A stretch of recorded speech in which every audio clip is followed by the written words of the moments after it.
Jerma. Welcome back to the Wapplewood podcast. It's the And I'm po- first. It's the first post-election episode.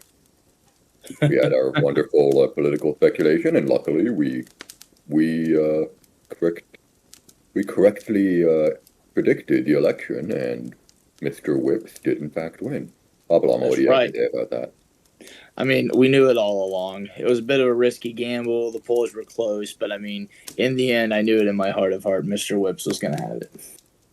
I mean, he really had the proper quality. A lot of people were expecting a big upset, but nah, we knew everything. This is one of the secrets of German politics, is that he's always right. You know, on a real note, if I had to ask somebody for a real prediction and something when I didn't know, like politics related, it would be you. As Hmm. much flack as I give you in the politics section of CDD, you would actually probably make really good predictions. I mean, that's crazy, but I was actually expecting Harris to win the election, but well, I let's had, say I that. think, Okay, let me amend that. I was expecting Biden to win the election, and then I was less confident in Harris as we got closer to the election date. yeah.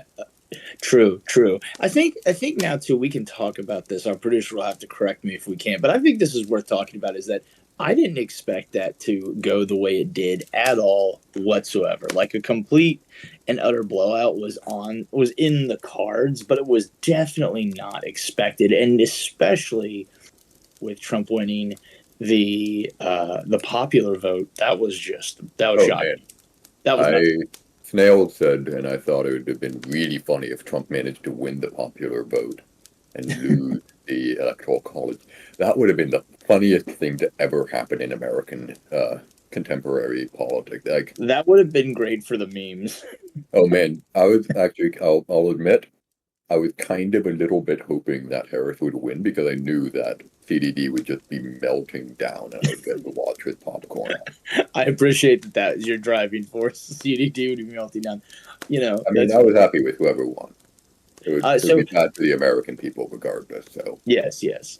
I want to say that I thought Trump had momentum going into it because here's what I like to imagine that this is what happened. I imagine he picks JD Vance, and JD Vance sits him down. He's like, all right. He pulls out his laptop and he opens up the 2016 memes folder. And he's like, I need you to channel this energy. If you want to win this election, we got to do this. And Trump immediately is like, you know what we're going to do? We're going to serve fries at McDonald's. yeah, Because that last like 2 or 3 weeks, the push from the Trump campaign, the meme worthiness was just gold, and it was great. mhm.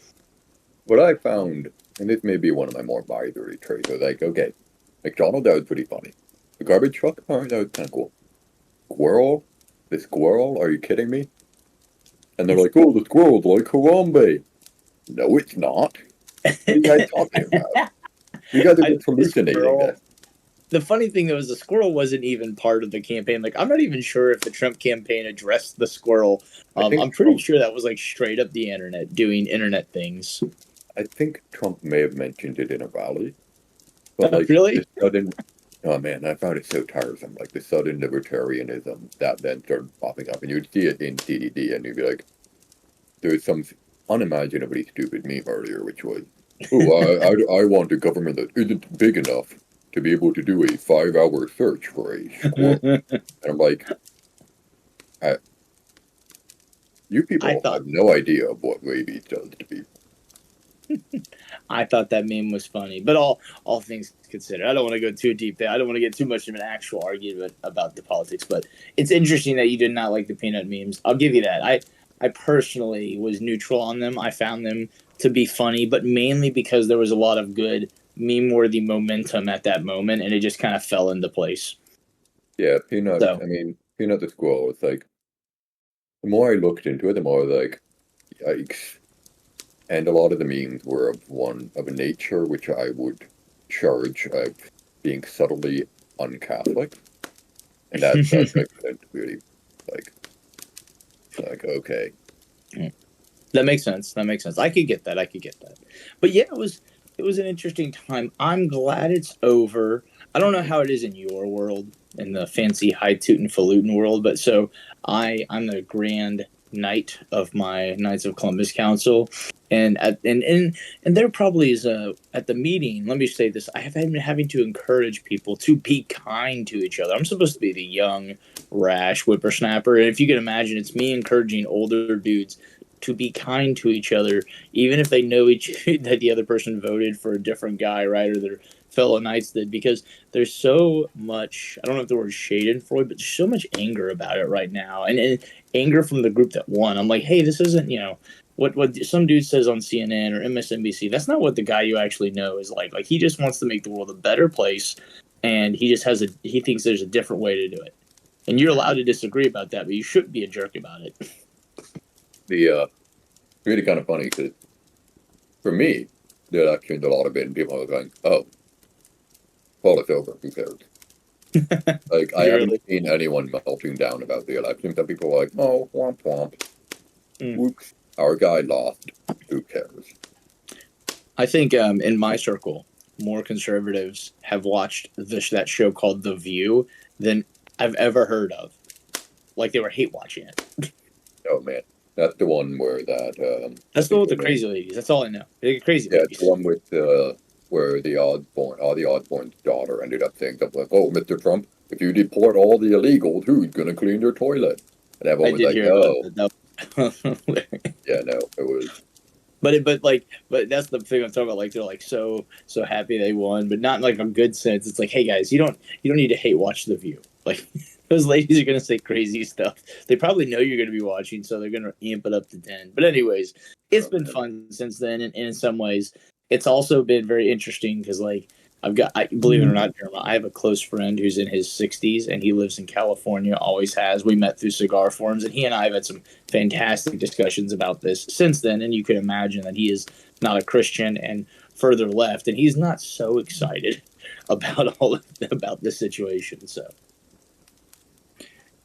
it's been interesting. Yeah, I mean, I haven't checked in on anyone I know from California. I don't know how well they're coping with this. I mean, frankly, I don't think it's going to be that important. I mean, I've heard a lot of people are really seething about the tariff thing. I'm like, okay. Tariff thing? Tariff, yeah. Okay, yeah. Yeah. Either way, we can move on to better discussions in politics. We were earlier discussing the importance of linguistics, right? Were we not? I hassle people. I hassle people I know who are in linguistics by just commenting on the fact they study the field of foreign facts. Is that really what it is? Like, what is the linguistics? I didn't even go to college, or I didn't graduate from college. I went for like a year, so like I don't even know. The argument goes, everything in linguistics is either fun facts or it's not linguistics. An example of this is a big field of linguistics is sociolinguistics, like how accents impact perception, how people interact with people with different accents. Oh man, that's so funny because that actually gets used by credit card companies. Yeah, but what I say to that is, well, that's not linguistics, that's sociology. You're not studying the language, you're studying the social reaction of the language, and that's a different thing. And I can make that argument for basically every major field of linguistics, like pronunciation. That's not the study of language, that's the study of, for example, culture. That's sociology. And so far, a linguist has not been able to give me a good counter argument, and they just one of them just threw their hand up and said, "Oh, you're just bullying me because I'm a woman," and I'm like, man. You should have been like, "How very 2024 of you." No, it's she's a friend of mine, and it was a very good response because it was like was it said with some level of irony?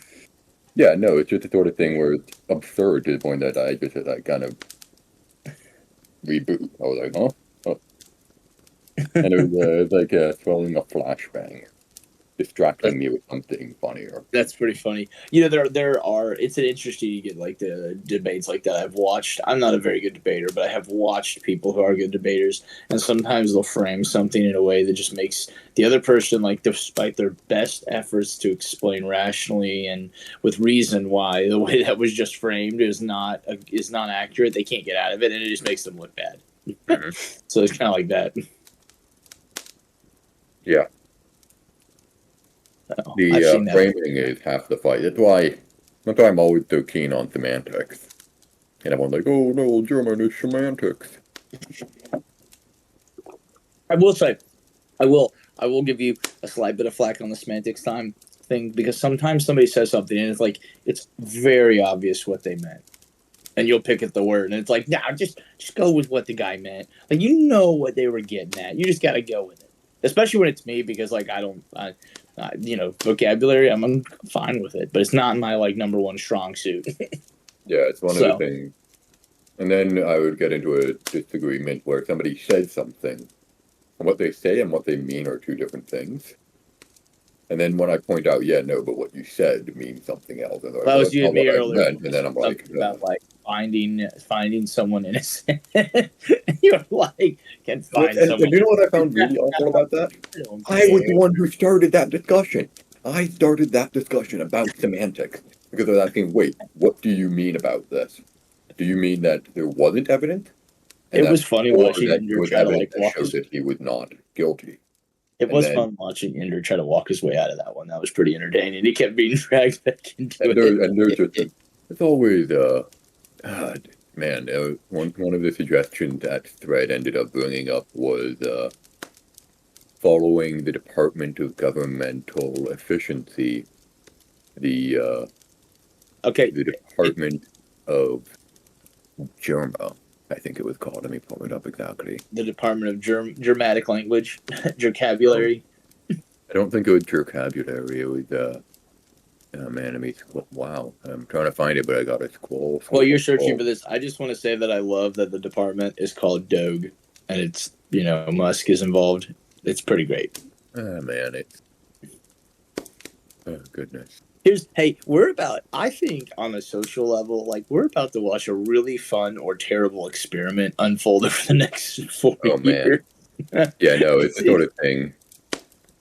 There's going to be no in between, by the way. This is Yeah, either no, going it's to either go. going to be wonderful or America is never going to recover. Yeah, exactly. This Here we either go. I goes found it. The great Germa or we are department. all doomed. Yeah, the I'm here the for it. Germa department, a government branch dedicated to deleting everything Germa makes on any social media. The government of censoring Germa, just keeping him out of the public sphere. Government of German. If only the problem, it should be more like the Department of Keeping Germa offline. Like, I'm sure in real life, like based on these conversations, like you're probably normal in real life. I would believe that. Maybe you're a bit fancy and a bit uppity, and but I would believe that you're a normal individual who could sit down and I could play a board game with and have a good night. It'd be really But the funny. internet. Oh man, it'd be really funny if I actually managed to somehow personally annoy President-elect Trump so much that he actually just made a department to ban me. Like That would be this is pretty what great. America needs. Ten And hey, million dollars a year I, spent on keeping Germa offline, keeping this man away from a computer. and you'll never have a better opportunity to get a president to this. He's the right guy for the job. Like, if anybody was going to do it, it'd be him. I mean, well, my good friend Joseph, I think he'd just ask me very politely and just like, drag me around and make him carry ice cream for him. That would probably work. It probably would. And you know what? If Trump banned you from the internet or censored you on the internet, Myron, I don't know if Myron could be a bigger fan of Trump, but he would definitely find a way after that. Oh man, Myron would just literally, I don't know what he'd do. He'd just vaporize. In pure joy. Yeah, it would be. We'd have to write a eulogy. He'd be the internet version of frolicking through a field of kittens. A wide jacked man frolicking through a field of kittens while he does shoulder press. Yeah. Oh man. Whew. So we're coming up when this airs.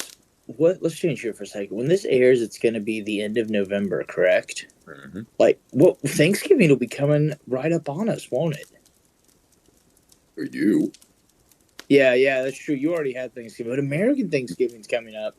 Man, I'm excited about Thanksgiving this year. I'm doing something that I don't normally do, which is I'm actually cooking a turkey. Oh, my condolences. Yeah, I know. It's partially because we have a surprise birthday party for my father this weekend, and I'm already cooking a brisket there because that's like his thing is beef. He's from Kansas City, and I don't want to cook a brisket and then you know like a week and a half later cook another brisket, which is normally what I have cooked for the past 4 or 5 years has been a brisket on Thanksgiving. I convinced them to let me do that one year, and then they all loved it, and we never did turkey again. The oh man, this is one of the nice things about the Canadian Thanksgiving. It's before the election, so we get to Mm. avoid the politics fighting.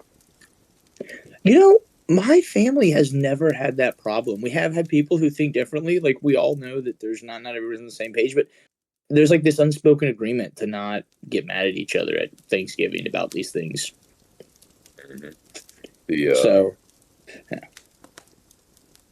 man, I wonder how many meltdowns from Thanksgiving we're going to see this Twitter season. Wow. uh, we'll just Well, have to see. I'm sure it'll be too many. It'll be too oh many. man, I I'll found it say really.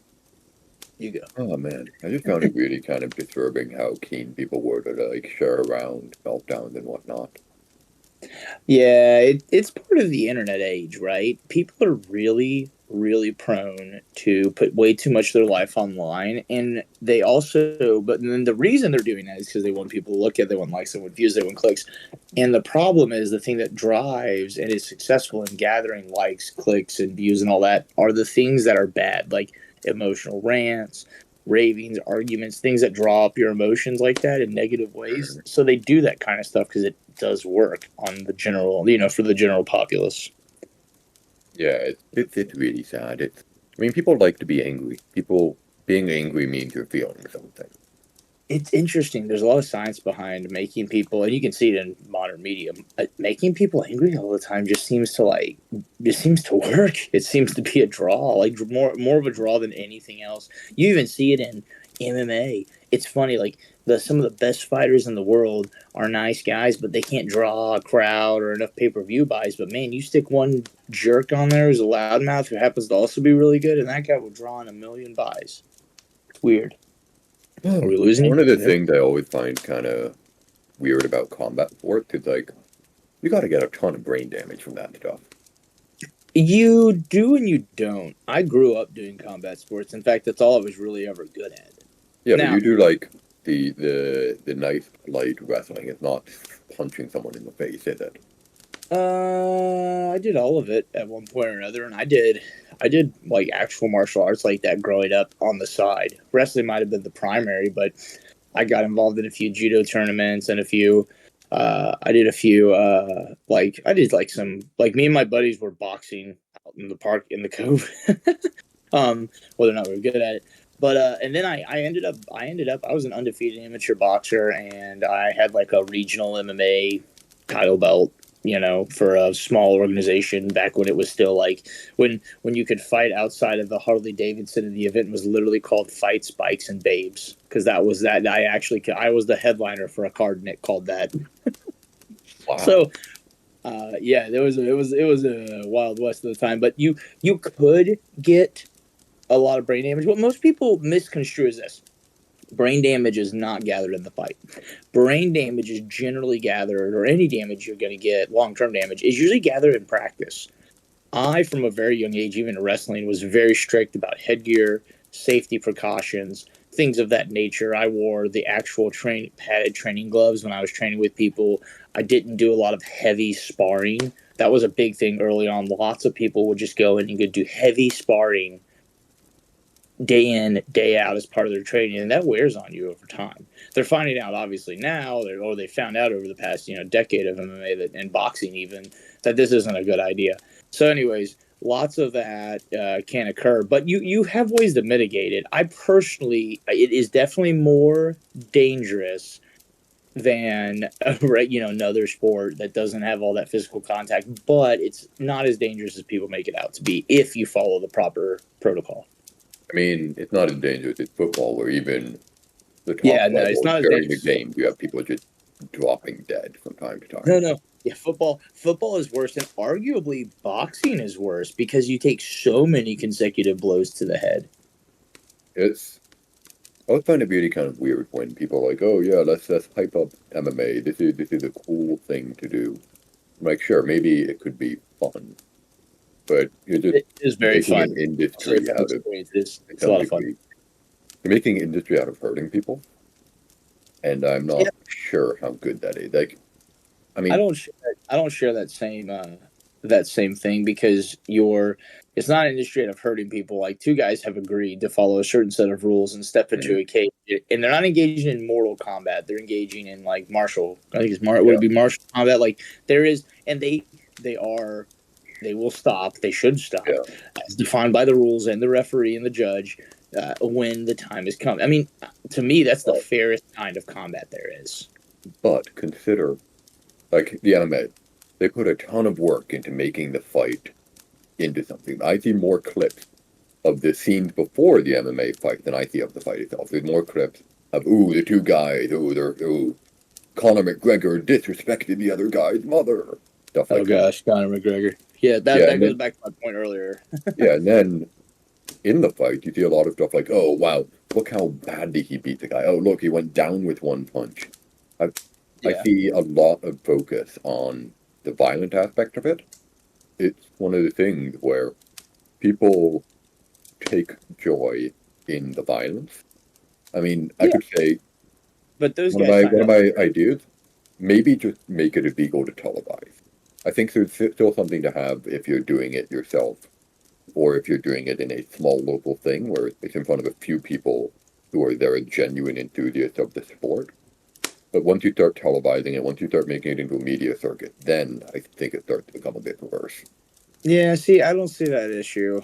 I definitely think it's not something for children, but for like the average person, I don't see that. I don't have that same problem you have with it. I think and I'm fine with people thinking the exciting portions are fun, like for the knockout to be exciting, and sometimes that's because it's similar to the climactic ending in a football game, right? Like you get this one big play, you score, you're up, you win, time runs out. Same thing's happening there, only it happens to be a punch, a kick, it could be a submission, all sorts of things could be occurring that lead up to that.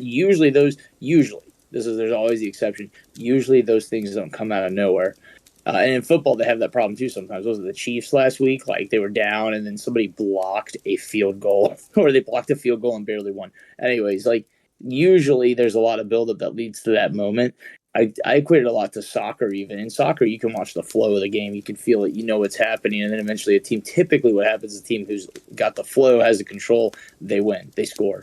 Same thing goes for MMA. And I just don't have that proclivity about the hand-to-hand combat, the violence. That's not a problem for me. I think one of the big differences here is that I see violence closer to as like a societal evil. Like it's closer to sexualization. It's the sort of thing where I think it's bad for, like as you mentioned, children. It's bad for children to see news things on TV. I think it's bad for them to see violence on TV too. Like maybe if it's the news and you're doing live reporting on a big protest or a riot, sure, I think that's an acceptable demonstration of violence. But then when you have just violence for the sake of violence, then I'm like, okay, what is this teaching people? What is this putting into our society? I think a lot more goes into the person. Like you were talking about, we have this before. Violence for the sake of violence. I don't think that I don't think that's bad by default. And I say this as something like the reason my dad got me into wrestling as early as he did was because like other kids were bullying me on the playground, and he was like, "All right, we're gonna teach you how to wrestle so you don't get so the kids in we lived in Detroit at the time. He's like, so the kids in Detroit won't bully you on the playground." And then it became a thing where as I got older, it was like you are strong enough to handle yourself with other kids, and so it changed. It became you you're only allowed like literally I was like he was like you're good enough to not get in a fight. You can handle yourself. You don't get in fights outside. If you don't have a referee, you're not in the wrestling mat, you don't get in fights. And if somebody engages with you, you disengage. You're good enough to do that. So like I learned like there were places like being in a combat sport taught me there were places where you could fight that were appropriate for fights, and there are places that were not. And so that to me, that's what it means. I was confident enough. It gave me self confidence. It took me from being a kid who was bullied to being a normal kid who I theoretically could have bullied others, but my father taught me enough to teach me not to do that. He taught me how to appropriately wield that power. And so to me, that taught me a lot, and a lot of a lot of the things I know now are life lessons I drew from that experience throughout my life. And I don't think I could have gotten that from soccer or basketball or any of those others. I tried them, I just wasn't as good at them. I happen to be good at combat, but yeah, I think it's to me that it's a lot closer to a bunch of life lessons and also like learning the appropriate place and time for things. But that's because you were a participant. When you were dealing with combat sports, it was something that you were actually doing yourself. When a guy got punched, you knew how much it hurt to get punched in the face like that because you've been punched in the face like that. You punched someone in the face like that. Yeah. I'm talking about people who do not punch people in the face. These people who have never been punched in the face, and they're just spectating on it. Like they're going, "Oh yeah, my guy broke the other guy's nose." The problem is for every sport out there to be successful and become a sport, they need the average person who hasn't done it to find it entertaining. Yeah, but how entertaining they find it versus how much societal harm there is in them finding it entertaining. It's like football. It's really dangerous to play football, but I've never heard someone say, "Oh, well, football has a degrading effect on society." Kids are getting bad influences from the football players. I've never heard anyone say that because that would just be kind of ridiculous to say. Like everyone loves Ronaldo. Ronaldo's a generally good role model. Ronaldo's never done anything like notably bad as a part of his job as being a football player. Well, yes, a soccer player. But then Conor McGregor, I keep going back to him because he's the only boxer I know. He does bad stuff as his job. He calls people rude stuff. He beats people up. His job is not being a good person. Yeah, so in some of these fields, it gets a bit tricky because, like in the NFL, there are plenty of NFL players who have gotten in trouble for things like domestic abuse and all that jazz. And sometimes they don't get in trouble; they just skate by it. But yeah, in MMA, it's a bit interesting, and I think that actually goes into more of the organization. I do think one of the strengths and weaknesses of Dana White running the UFC is that he lets fighters do what they're gonna do, and like if you get in legal trouble, like that's your problem. If you want to support a certain presidential candidate, that's also your choice. He doesn't get in the middle of that, but it does have its weaknesses in what you're talking about. But I would say that there are bad influences. Soccer is a bit controlled, which is interesting, but there are bad influences in plenty of sports. So I don't know if that carries over as well. Yeah, but what I mean is like going back to Ronaldo, what he does as his job is he plays soccer. He goes to events, and then he does a little like after game talk every now and again. And in that after game talk, what he's expected to talk about is he talks about the game. He said, "Oh, children should play football. Children should eat well. Children should listen to their parents. You should drink water, not Coca-Cola." Stuff like that. And that is what is expected of him as a professional in his field.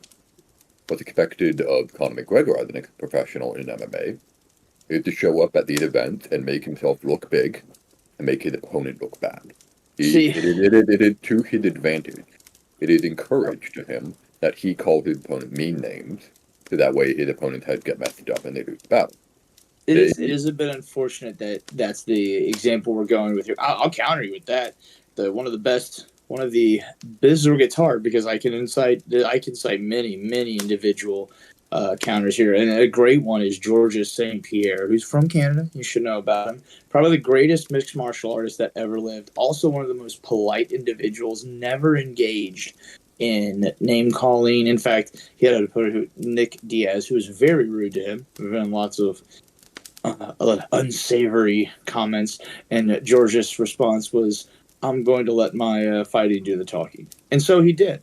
And so there are examples in both worlds. It's unfortunate that right now, like Conor McGregor he hasn't fought in 4 years, so who knows what he's doing. But he is he was like the hype and everything else, but he was also a huge jerk. I'm not going to debate that one, but it's yeah. unfortunate that happens. But you get that in every sport. You got the NBA. There's some dude in the NBA. I have watched him bite people.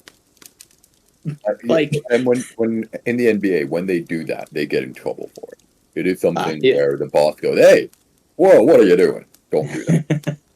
that's fair. I'm That's not the going to blame difference the I'm saying. sport The though. I'm going to blame the not organization. WWE, the MMA, the UFC, whichever one, whoever controls the MMA stuff, they profit from and they encourage They do. moments of Conor McGregor calling someone's mother some obscene thing because it Yes, brings them yes, they attention do. and it brings them money. It's I wish part they of the didn't game. do that. But Yeah, see, and I I think it's don't view bad. that as an inherent problem with the sport or the athletics itself. I view that as a problem with the organization. Well, that's why I'm talking about it from the angle of like, hey, maybe get rid of the television. Because when Uh, you make it into a commodity, when you make it into an experience to be sold, I believe you take away a lot from what can be good about the sport, and you give a lot of the those problem is things that are without the bad. television, you won't get those same athletes because you won't be able to fund it the same way. That's the problem there. Well, that's what the Olympics are for. And actually, is MMA part of the Olympics? It is not. Why not? I don't know actually. And my personal thought on it is probably because MMA is not a singular martial art. Judo is a martial art. Wrestling's it's a combat sport. I don't know if I call it martial art, but it's a combat sport. Jiu-jitsu is a martial art. I don't know if jiu-jitsu is in the Olympics, but I know judo is. I know wrestling is. I know some of those very specific, and boxing is. Some of those very specific forms of martial arts are, and MMA is very much mixed martial arts, and I think that's part of it. It's also so young, and to go with what you're saying, it's so violent. How I don't know, and there's a lot of risk associated with it. I don't know how they would do it appropriately. And there's also not so part of the Olympics that's important is that a lot of the times it's amateur athletes. There's not really a strong amateur athlete scene for MMA. All of them are pretty much professional athletes by the time they get there. The It's one of the with the violent thing. It's one of the things I've been hearing is a big trouble for competitive shooting is that the Olympic Committee is to some degree inherently against the idea. So Um, the while we already have stuff like we have center fire pistol, we have air pistol, we have air rifle, we have I know rimfire about air pistol, pistol rimfire because they got rifle. that guy who did the one shot with no glasses. He looked Yeah, hilarious. He looked like a baller. He looked like a bored dad. yeah. All of that though, that's permitted because it's legacy. And uh, in some there's a sport. Let me pull it up. Uh, yeah, the pentathlon. The modern pentathlon is a sport which is basically built from the officer corps, the traditional European officer corps. It includes swimming, fencing, horse jumping, pistol shooting, and cross country running. And the logic is this is everything an officer is expected to know how to do. And one of the things that they did was they took the shooting and they replaced the gun with a laser gun. huh. And some people have thoughts about that. The Doesn't sound very realistic. well, one, it's safer. That's one argument for it. And second, it's basically just as realistic. I mean, there's no recoil, but recoil doesn't matter. And I would say the one thing I would say is there's no wind, and that could have some impact, but it's really short, close range shooting. and they would shoot with an air pistol. So it's not that big Okay. of a deal. But I've heard that the Olympic Committee wants to expand that to more things, so they can't bring in a full bore from the Commonwealth Games. They can't bring that into the Olympics because that's just not something the Olympic Committee is interested in. Which, to me, is kind of disappointing. I think it would be good for stuff like full bore to become more internationally supported. But it's just really, right now, full bore is really a Commonwealth sport, and non-Commonwealth groups don't play it. Okay. I don't have like a ton of thoughts on that, but that is interesting. I can understand not wanting guns, but that, I mean, I'm American, so it doesn't bother me, but who knows how people feel elsewhere. So, well, hey, I think we're getting to the end of, we've gone pretty far into this. Yep. This was fun. We just kind of talked. We rambled. Yeah. We got to argue about about combat sports and things of that nature. Mm-hmm. Yep. So, I think we both, at least on that one, we both lamented the, what's the word I'm looking for here? But the bad, immoral. I'm not saying commodification. I don't think commodification is the word. You might lament commodification. I'm lamenting the disrespectful and immature, immoral people that tend to that have inhabited the sport and risen to the top. And Conor McGregor's an easy one. I have enjoyed the people who were honorable, and there are people who are still honorable who are fighting. The current light heavyweight champion, Alex Pereira. That guy is. You should look him up. He's super honorable. He's a great guy, and he's super nice. And so, like, that guy I like. But he doesn't draw in. You don't know him because he's not Conor McGregor. He's not saying mean things, and they don't post him all on ESPN and everything else. So I do lament that. I wish Honor had a bit. Honor was more of a draw for the average person. Interesting. Well, on that note, I've been Jerma. And I'm PapaLlama. Good night, everyone.